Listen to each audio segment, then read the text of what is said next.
All right, Genesis chapter 40. Let's begin here reading 1 through 8, please. Genesis 40, 1 through 8. Who will read this for us? Mike? Then it came about after these things, the cupbearer and the baker for the king of Egypt offended their lord, the king of Egypt. Pharaoh was furious with his two officials, the chief cupbearer and the chief baker. So he put them in confinement in the house of the captain of the bodyguard in jail, the same place where Joseph was in prison. The captain of the bodyguard put Joseph in charge of them, and he took care of them, and they were in confinement for some time. Then the cupbearer and the baker for the king of Egypt, who were confined in jail, both had a dream the same night, each man with his own dream, and each dream with his own interpretation. When Joseph came to them in the morning and observed them, behold, they were dejected. He asked Pharaoh's officials who were with him in confinement in his master's house, "Why are your faces so sad today?" Then they said to him, "We have had a dream, and there is no one to interpret it." And Joseph said to them, "Do not interpretations belong to God? Tell it to me, please." Okay. So, of course, the background is Joseph has been wrongfully imprisoned after being in Potiphar's house, rising up to be steward of his home and looking after his things. In prison, we, of course, learn that he gained favor in the sight of the prison keeper. He rose up to take care of the prison. Everything was under his charge, essentially. And now it gives us this account of the butler and the baker and what unfolds with them. This butler and baker, what kind of positions are those in Pharaoh's house, which is really his government? Chief over the bakery, chief over the food, chief. He's in charge of the kitchen, so to speak, and the butler is in charge of the service properly. Any other thoughts there? There is one that's in charge of the food. There's one in charge of the service. Anything else? Is this guy a chef, the baker? Is that just simply what he is? Yeah. Crystal? I'm not sure, but I remember exactly what was it? Do they taste the food and things before giving it to maybe the kind of make sure it's not poisoned or like the cupbearer? I'm not sure if that's Okay, yes, that's part of their responsibility. Both of them, it would fall onto them. But the baker, while he may have some cooking, he's probably not the guy doing the cooking. But his charge is to make sure that food is prepared, that it is suitable for Pharaoh and for his people, and nobody gets in there to poison that, to take Pharaoh out. The butler, even more so, because he's in Pharaoh's presence, whereas the baker may be sort of back there in the kitchens and things like that, but it's a high position. And the butler, even more so, the butler has a position almost as a counselor to Pharaoh. Being in his presence all the time, he would hear those intimate discussions that were taking place between Pharaoh and other advisors around him and even foreign dignitaries. This man has a position of trust and high responsibility, and very often played as an intimate personal counselor to the ruler, to a man like Pharaoh. But here they are, they've been thrown into prison because Pharaoh is angry at them, and it says that they're put under Joseph's care. So he's looking specifically after them. Remember, there are other people in the prison that Joseph probably has supervision over. It's not him alone that's going around and doing everything, but he's more of in a manager position, but he's taking care of these two men. And question number 4 on that worksheet I had asked, describe Joseph's relation to those around him in similar circumstances. So what's his relationship to the butler and the baker here? Maybe something very obvious right off. Both in prison Okay, they're all in prison. Anything else we can decipher or draw out of this account? Well, they have, Joseph had, in that prison system, he had a little bit of leeway or authority, should we say. Mm-hmm. And he can make it a little easy on them or whatever he decides at that point. When they get out, it's odd. They can affect his life once they return to the freedom. Yes, that is very true. I think also it shows that Joseph is able to build relationships, trust relationships very quickly. Maybe not with his brothers, but that's the way family is. Sure. But, you know, with Potiphar and now the head of the jail and now these guys, you can see his relationships. He builds bridges very quickly. Yes, he does. And what unfolds here that shows him doing that with these men, or that has happened? I believe it's whenever he walks in, he can immediately recognize there's something wrong with these guys. Hey, what's going on? Why do you feel the way you do? Why you acting like this? Okay, so what does that tell you about Joseph? He's concerned about others. He's always cons- concerned about others. Yes, he's concerned about others, and he's perceptive. He knows these guys. He's been watching them, and he knows today something's different. Something's out of sorts. It's not in a good way. Hey, what's wrong? He has empathy for them. He's in prison. He doesn't want to be there, as he plainly states, but he's still thinking about, what about these guys? What's going on with them? How can I help them? What is your issue?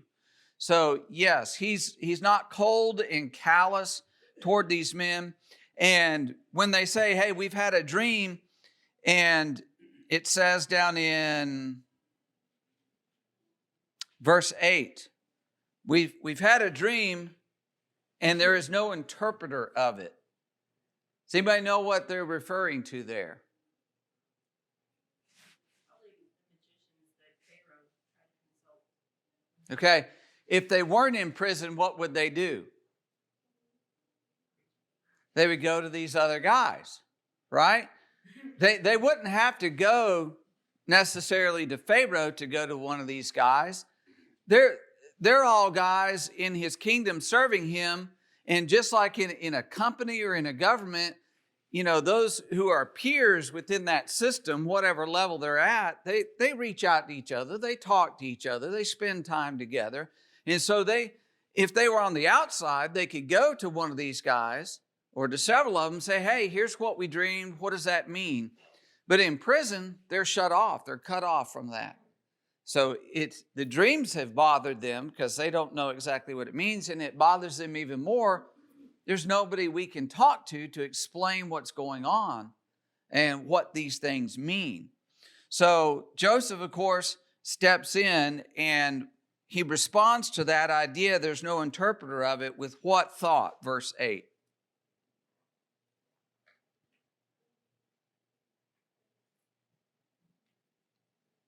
What does he tell them? Hey, God interprets dreams. He doesn't believe in mysticism and things like that. He doesn't believe in the occult powers, of course, things like that. But truth comes from God. The only way you're really going to know what this means is if God reveals it to you, because he's the source of truth. Now then, the butler explains his dream, the first one who explains it, and then, of course, the baker ends up explaining his. But let's jump to verses 14 and 15 and see what it is that Joseph says to him after he interprets that dream. By the way, what's the interpretation of the dream? What does Joseph tell him is going to happen? He's going to be free in 3 days. Okay, 3 days. He's going to lift up your head. Because when he talks to the baker, what does he tell him? Going to lift off your head. If you notice that, at least in the New King James, it's lift up and lift off. But you notice the baker really, he said, well, he got good news. Let me get some. Yes. Okay, so after he tells the good interpretation of the butler, 3 days, he's going to lift up your head, you're going to be restored, you're going to serve him as you did before. So verses 14 and 15, let's read that. Who's got that? Ron. But remember me when it is well with you, and please show kindness to me. Make mention of me to Pharaoh, and get me out of this house. For indeed I was stolen away from the land of the Hebrews, and also I have done nothing here that they should put me into the dungeon. Okay. So somebody break that down for me. What do we see him requesting? What do we see about his internal thought process or his emotions and viewpoint of things? Carrie. To me, it sounds like he's wanting to be released from prison, obviously, but he wants to return back to his home with his family. He's thinking about home. You know, I miss my family. I don't like the circumstances I'm in here. What else? He wants him to reciprocate with the kindness that he extended to him, that he also would show him kindness at the time that he is restored before Pharaoh, and remember him. Because where he is there without just cause. Okay. Remember me favorably. I've done you a favor. Now I'm asking for something in return. When did he ask for the favor?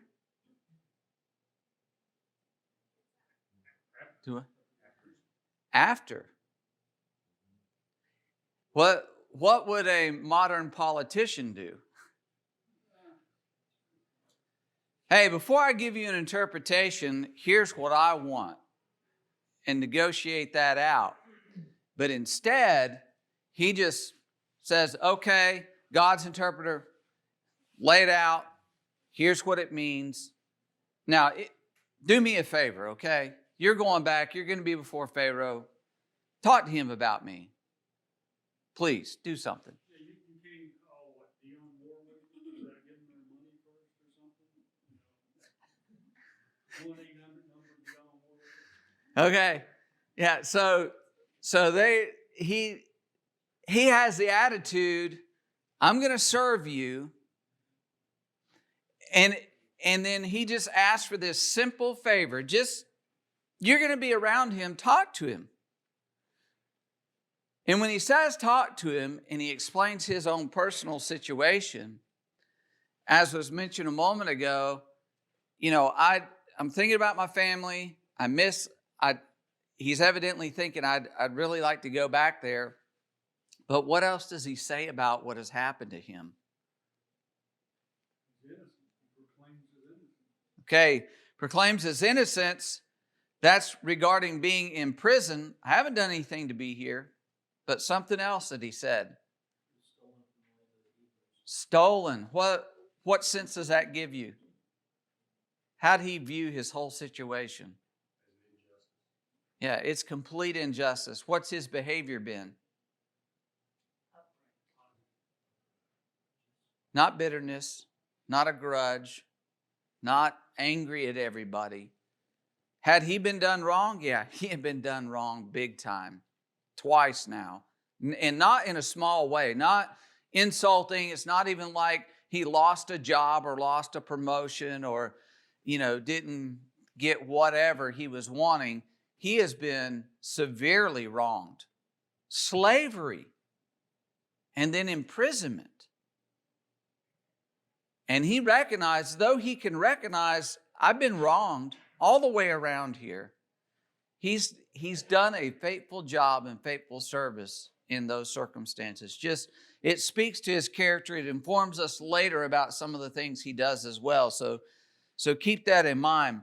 Now then, the baker gives his dream. Of course, he tells him, here's what this means. He's going to lift your head off of you, and you're going to pay with your life for what you've done. So, by the way, evidently, one of the things I read with the birds picking the bread out of the basket and then he says they'll pick your flesh off, that in their culture meant you have no hope of the afterlife. Because remember, they would mummify the bodies. They would, what's that process called? Not embalming. What? Yeah, they would mummify the bodies. They would fix them and everything and do a certain way to bury that body so they could pass into the afterlife. And basically what he's saying is you're not going to get that.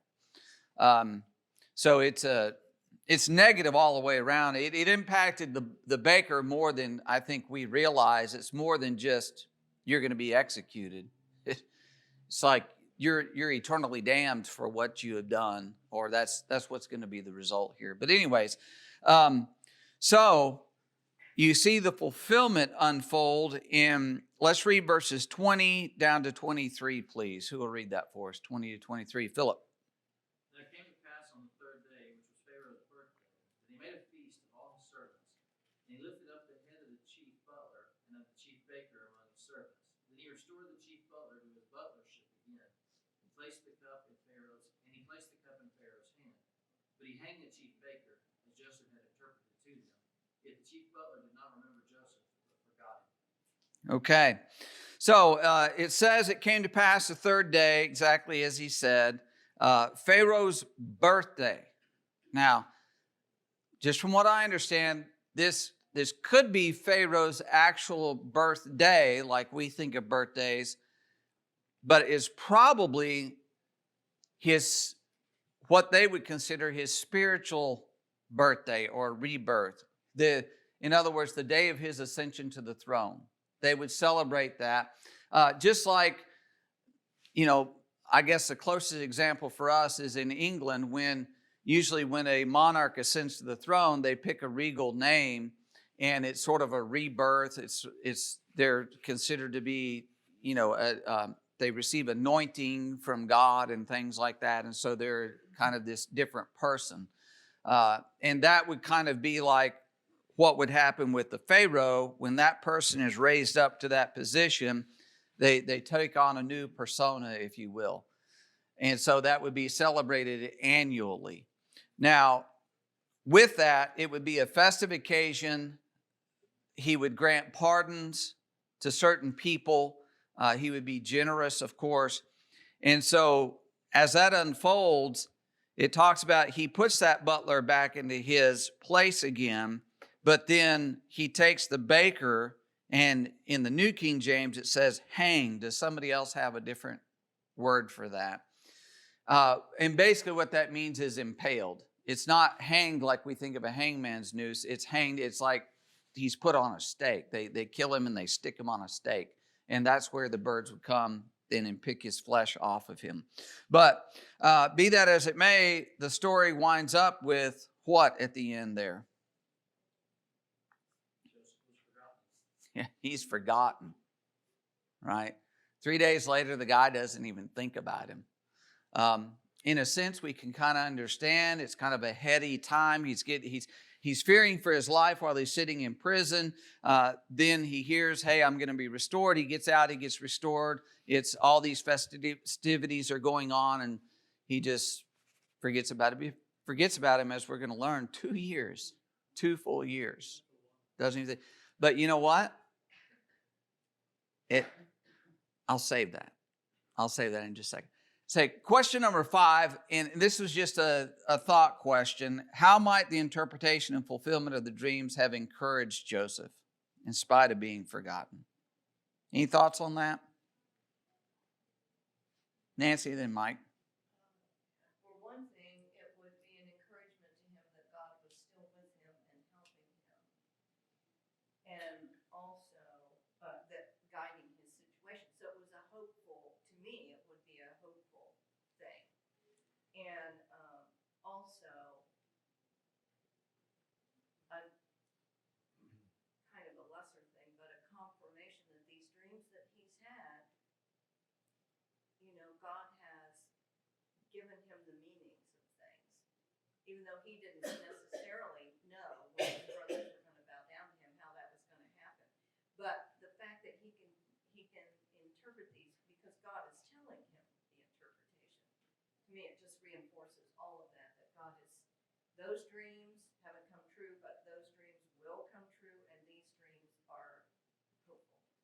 Okay, Mike, do you have anything? Same thing, you know, that God's still with him, God placed him there for a reason and a purpose, and you can still see that God's still with him. Yeah.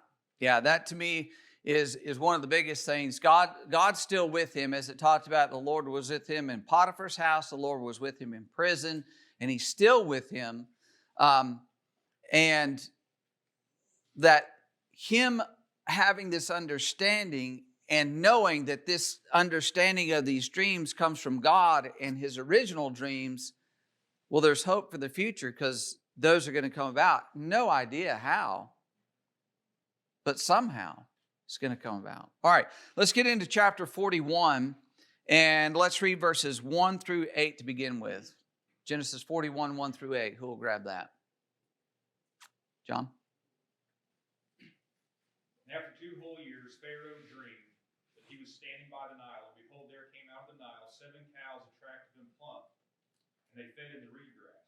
And behold, 7 other cows, uglier and thin, came out of the Nile after them, and they stood by the other cows on the bank of the Nile. And the ugly, thin cows ate up the 7 attractive, plump cows, and Pharaoh awoke. And he fell asleep and dreamed a second time, and behold, 7 ears of grain, plump and good, were growing on one stalk. And behold, after them sprouted 7 ears, thin and blighted by the east wind. And the thin ears swallowed up the 7 plump, full ears. And Pharaoh awoke, and behold, it was a dream. So in the morning his spirit was troubled, and he sent and called for all the magicians of Egypt and all its wise men. Pharaoh told them his dreams, and there was none who could interpret them for Pharaoh. Okay. These are so bizarre, right? When you think about that, dreaming that, Pharaoh thought they were bizarre. And then he has them back to back, says he's troubled in that morning when he wakes up, and he goes to those magicians. So question number 1 is, in verse 8, what does that reveal about the power magicians? Where is this reflected in the New Testament? How does it apply to modern claims of miracles? So, first of all, what does it say about the magicians?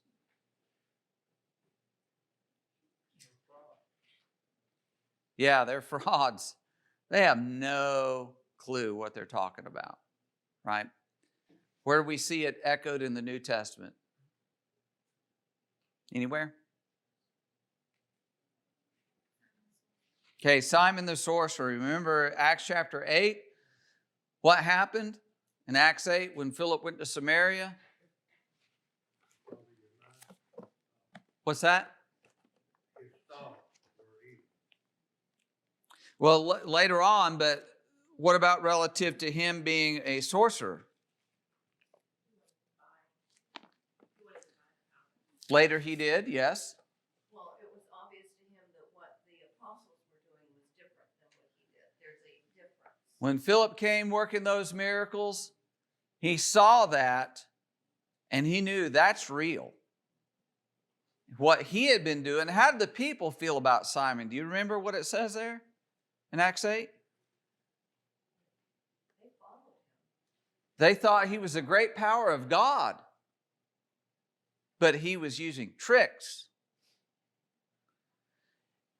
And when he saw the genuine article, he was convinced.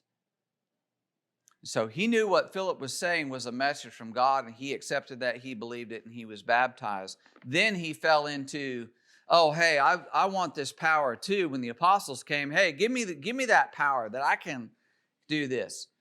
But he recognized there's a difference between the sorcery, the wizardry, all that kind of stuff, and genuine miracles. So what does it say about today? Doesn't exist, right? It doesn't happen. There are no miracles today. And I also thought about the 7 sons of Sceva in Acts 19. I noted that one down also, because they were even speaking the right things and still couldn't get this demon to come. Right. They're using what we would call word magic. They thought words, sometimes, I know it's fantasy. I think you know it's fantasy. But like Harry Potter, they have certain spells. They say words certain ways, and certain things and with certain emotions or whatever, and poof, this thing happens. Well, that's word magic, right?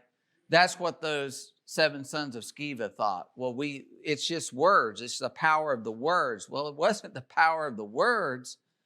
It was the power of God that was at work. But just to show, there are people from ancient times to modern times that can do things that make people think they have some type of special power. It's not so. It's not true. There's a difference between genuine miracles and the tricks that people play. And we need to always keep that distinction in mind. And when people start talking about miracles they've seen or miracles in their life, you need to break that down and compare it to what's written in the Word of God. They're not the same. There may be amazing things or unexplainable things or odd things, but I'll tell you this. The people I've run into in the charismatic movements, outside the context of miracles, are very comfortable lying. Very comfortable. This is my observation, my experience.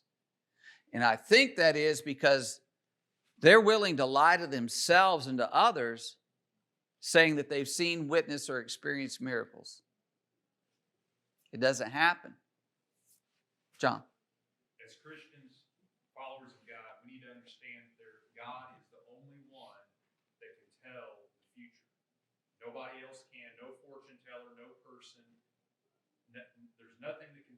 In Isaiah 46, 9, 10, God says that He is God and He is the only one that can tell from the beginning what the end is going to be. He's the only one. God Himself says that.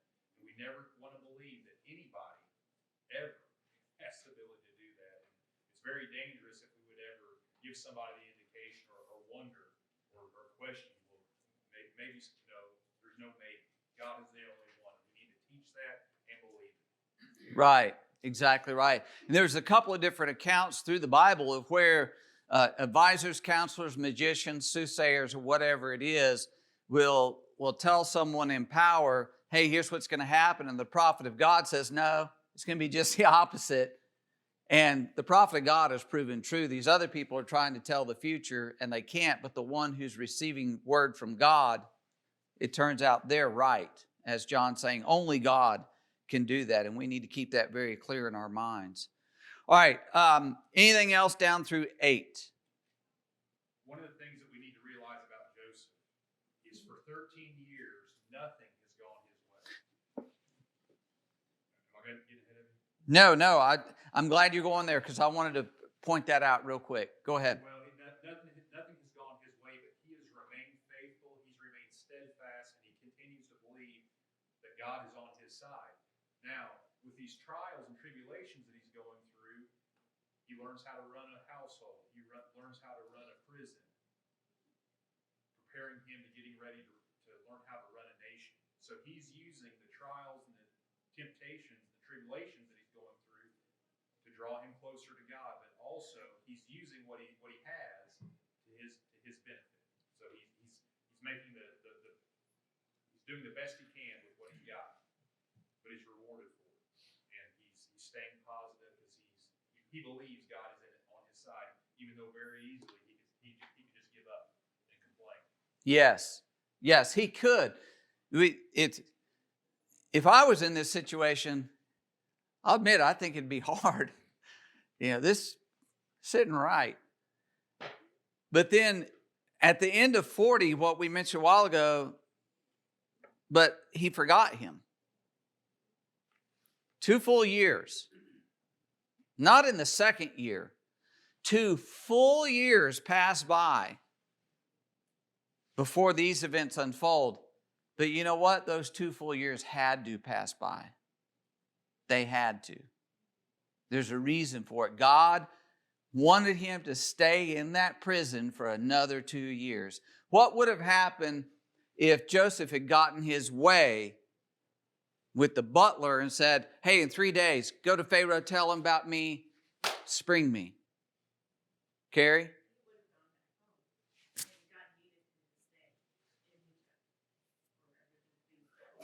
Let me ask you this, and I understand this is just kind of speculation here. It is, but if he had gone back home, what would he have found when he got back home?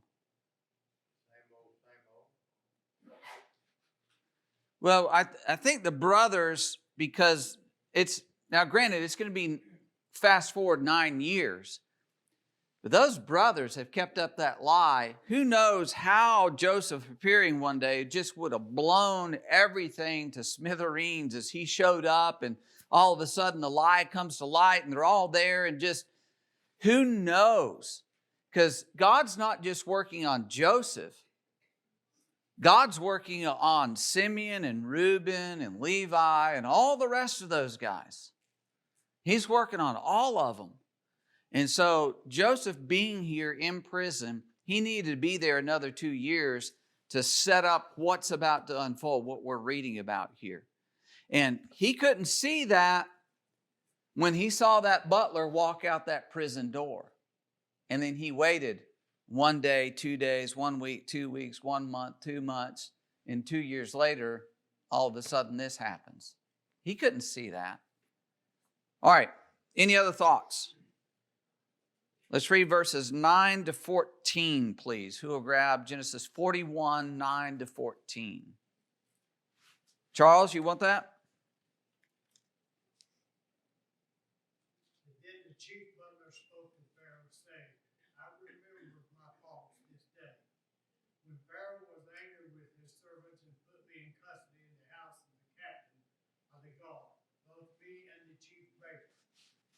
We each had a dream in one night, and he and I each of his dreamed according to the interpretation of his own dream.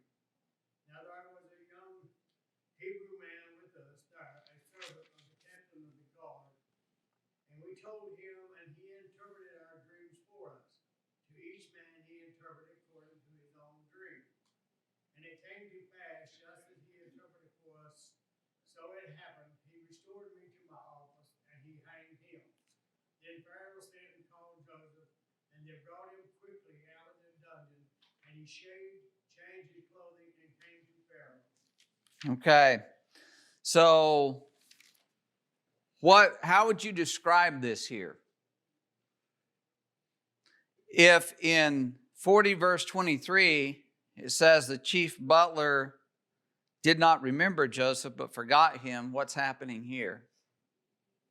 I think of it, Joseph didn't have anything to offer the chief butler until that point. And then all of a sudden he remembers. No, that shows the character of that chief butler for one. And not that he's out for self-serving.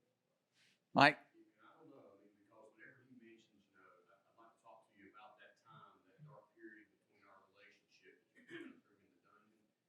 He may actually be putting his own neck out on the line here to get Joseph out of the prison. Because what if Joseph can't interpret the dream? Whose anger is Pharaoh going to be against? Could it be against the cupbearer again? I don't know. Well, I thought he showed character because right up front he says, I remember my faults. I should have done this. Mm-hmm. But the dream that Pharaoh has triggers him to remember. I know somebody that can interpret dreams. Right. But he does acknowledge that he calls it his fault. Okay. He does acknowledge that. Let me ask you this. Just let's take the side of the butler is acting with the best motive he can here. Have you ever intended to do something good and you ended up not doing it, and sometime later you're like, oh. Okay, yeah, I agree, too often, right? And so it's brought these things to mind for him when Pharaoh has these dreams, and it is opportune for him, and it's going to win him some brownie points, so to speak, by telling Pharaoh, I've got the solution. And here it is. But it also shows that when he tells Pharaoh about this and Pharaoh listens, the butler has his trust. He doesn't just blow him off and say, a Hebrew prisoner? Are you serious? I got all these magicians. It's their profession to be here and tell me all this, and they can't. You're telling me that a guy down in prison that's a Hebrew that's, from a foreign land, that he's going to come in here and tell me? So this butler has gained the trust of Pharaoh, that even though he brings up I remember my faults, even though he brings that up, Pharaoh's like, get him, bring him in here. Paul, do you have something? Well, that's a big deal. He had his whole household and all of his smart people failed him. And he's concerned. He's troubled over this dream. And he's tried everything to get this thing interpreted. And something about him, he needs to get it done. So there's a lot going on before Joseph is called. Right. He recognizes this isn't normal. Something's going on here. I need to get to the bottom of it. Carrie. Just the idea that Pharaoh was able to discern that the magicians, because I'm sure the magicians didn't say, I don't know what that means. Well, and that's a question. Did they say, were they honest enough to say, we don't know? Or were they taking a stab in the dark and Pharaoh's like, that's just crazy?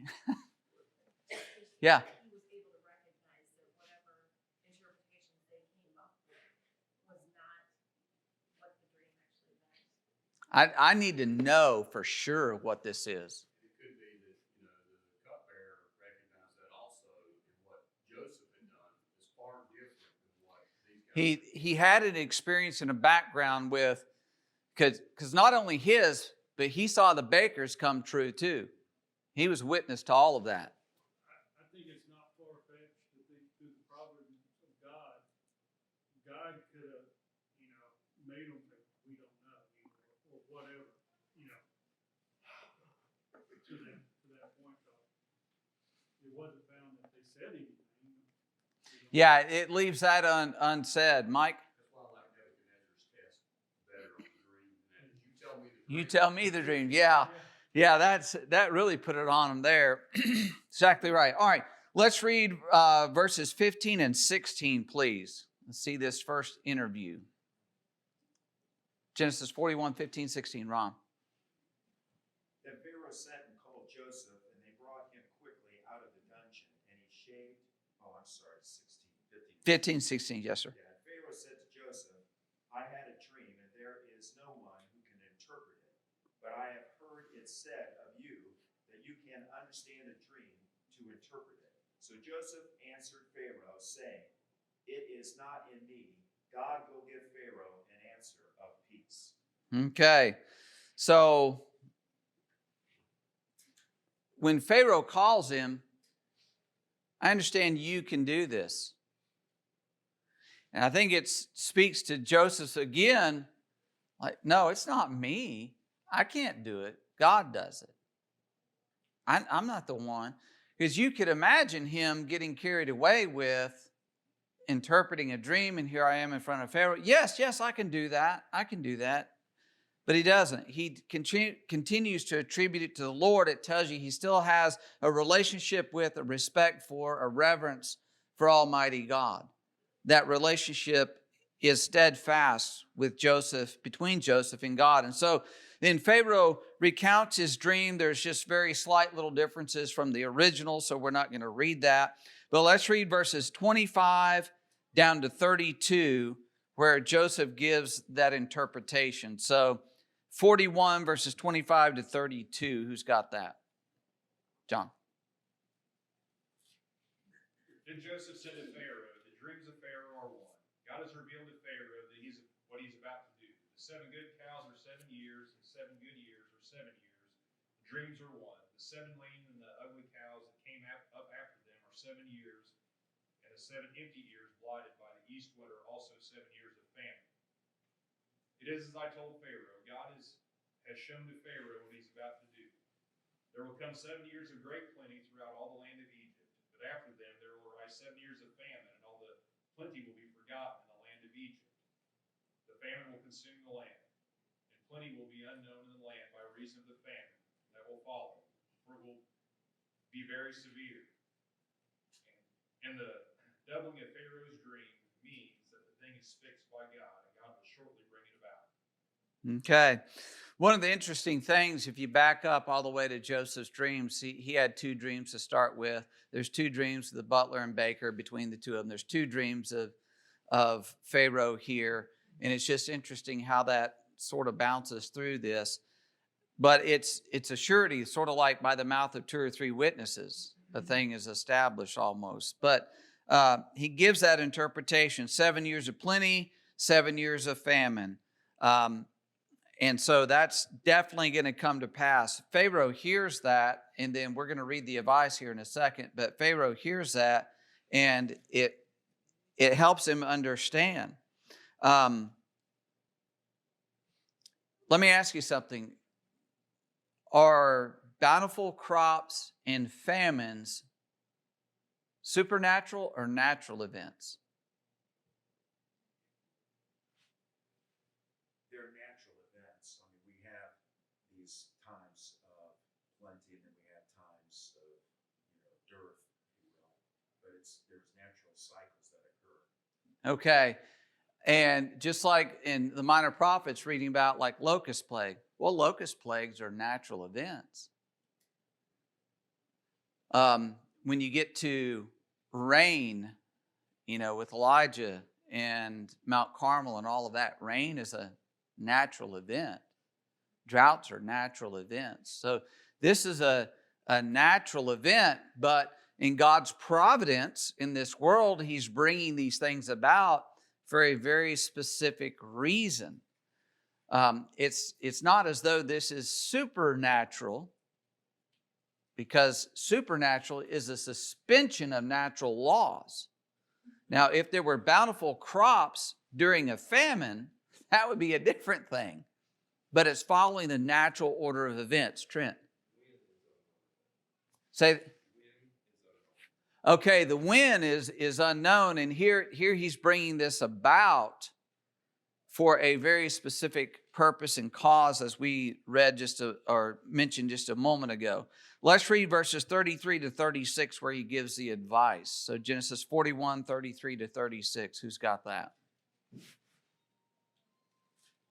Now therefore, let Pharaoh select a discerning and a wise man, and set him over the land of Egypt.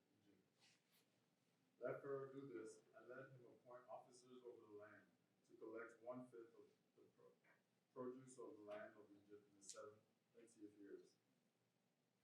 And let them gather all the food of those good years that are coming, and store up grain under the authority of Pharaoh, and let them keep food in the city. Then that food shall be as reserved for the land for the 7 years of famine, which shall be in the land of Egypt, that the land may not perish during the famine. Okay, so here's the advice that he gives. And when he says during those 7 years of plenty, how much are they to take up? What is 1/5? What does that translate into percentage? 20% tax. It's a 20% tax, man. That seems like a really heavy tax. But what's the intent and the purpose of it that we know unfolds later? Yeah, save their life later. Now, when you go through it, there's different things you could discuss about the fact that he took that and then he sold it back to them. But it did sustain them and other nations through this time of famine. So this was a wise thing. Pharaoh and his advisors could see that. He talks to them and says, hey, this is a good plan. And when Joseph had told him, put a man over it, what's Pharaoh's? We haven't read that yet. So sorry. Yeah, He's going to see this. But, okay, so thinking back to the butler, interpretation of dream, asking the favor, what about this here? Okay, but what about Joseph giving this interpretation and the advice that followed? I think it shows exactness, and it's obvious he knows what he's talking about. And I don't know if this is what you're looking for or not, but also that it is obvious something is guiding Joseph other than this just what Joseph thinks, that God is with him. Okay, God is definitely with him. Any other thoughts there? Again, he does not use this opportunity as a bargaining chip to say, hey, I'm before Pharaoh now. Pharaoh's the guy who can let me go and get me out of here, and I want to see what I can get out of this. He's not acting out of any selfish motive whatsoever. He just lays it all out, and he leaves it to God to work out anything else. To me, that's one of the amazing things you see about Joseph is, there are times when we approach things, what can I get out of it? What's in it for me? Not wanting to just be generous and helpful and how can I do this for you? And you know what? There are times, I think all of us have probably been generous and helpful and nothing's come of it. Do you think Joseph had that? He had it in prison for sure, didn't he? I'm assuming there are other times in his life where he did exactly right. He was good, everything, and no benefit to him whatsoever. Yet he continues to behave that way. And you see what ends up unfolding here in a little bit. John? You can make a point that he's doing this to his own detriment because a 20% tax was completely unheard of. 10% was normal. Nobody did a 20% tax. So if he's saying this can make him hated. It can make Pharaoh punish him. Say that's crazy talk. Okay. Fortunately, Pharaoh believed him because 20% is out of control. I mean, that's way too high. I think as you were describing, and we look at this, the interpretation of all of this, Joseph gives credit to God. The events that are occurring are guided by God through Joseph. Even the dream itself was replicated to show that it was of God. So in all things, God is at the helm. Yes, God is at the helm working this. Mike? And I think if you look at this Pharaoh compared to Moses' Pharaoh, and just the leadership of the times at that time, this Pharaoh seems much more humble about things and willing to listen. Yeah, even when you go back in secular history, there are accounts of Semites, Hebrews, rising up to positions of importance and power among the Egyptians. Later, that attitude's completely changed, as we talked about. So to your point, yeah, there's complete differences here. But one of the things you see here is there are times of plenty coming and there's times of famine coming. And that's under God's working power and control in His providence. But man had to take action during these times in order for things to turn out well. They couldn't just sit back and say, well, God's going to let it work it all out. Nancy? Well, to me, it was interesting because they asked for the interpretation, and he gave that. But he gave them not only the interpretation, but the solution. Exactly. So they got more than they asked for. And here's what you need to do about it. Right, exactly. From this 30-year-old prisoner that's a foreigner from another land. All right. Thank y'all, Lord willing. We'll pick up there and press on into at least, I hope, 42 next week.